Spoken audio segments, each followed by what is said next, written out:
मी शुभम कडक खबर मध्ये आपलं स्वागत आहे। मी आता आहे भादरपूर जवळील जो मन्याड नदीवरील जो पूल आहे त्या ठिकाणी आहे आणि इथं तुम्ही बघू शकता की परिस्थिती ह्या पुलावरून सगळं नदीवरून पुलावरून पाणी वाहत आहे।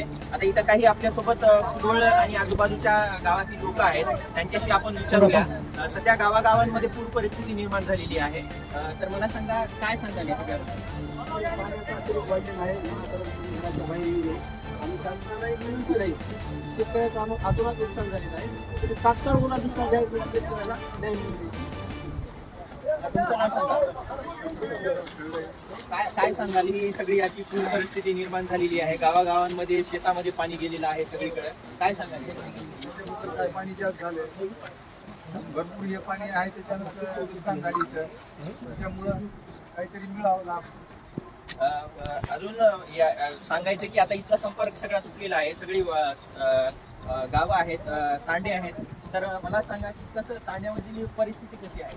आता प्रत्येक शेतकऱ्याचे गावापासून अंतरावर असलेले जनावरांचे गोटे शेड हे गावापासून 1-2 किलोमीटर दूरवर आहे आणि त्या सगळ्यात जास्त आमच्या या बिजेवाडी, फुलवळ, कंधारेवाडी, जंगमवाडी इथल्या लोकांचा गावापासून आणि त्या शेतापासून संपर्क तुटलेला आहे आणि अतिशय घातक परिस्थिती आहे आणि निसर्गाचा एवढा मोठा प्रकोप आहे की आज इथल्या प्रशासनाला आपल्या चॅनलच्या माध्यमातून विनंती करतो की काहीतरी उपाययोजना करण्यासाठी आपली टीम, आपली प्रशासनाची एक बोट या लोकांना मदतीची आणि प्रत्यक्ष पिकं असतील, आपले आमचे जनावर असतील, आज सगळे खाली आहेत, पाण्याखाली आहेत। तरी माझी विनंती आहे प्रशासनाला, NDRFची टीम, हे आपली तालुका प्रशासनाची टीम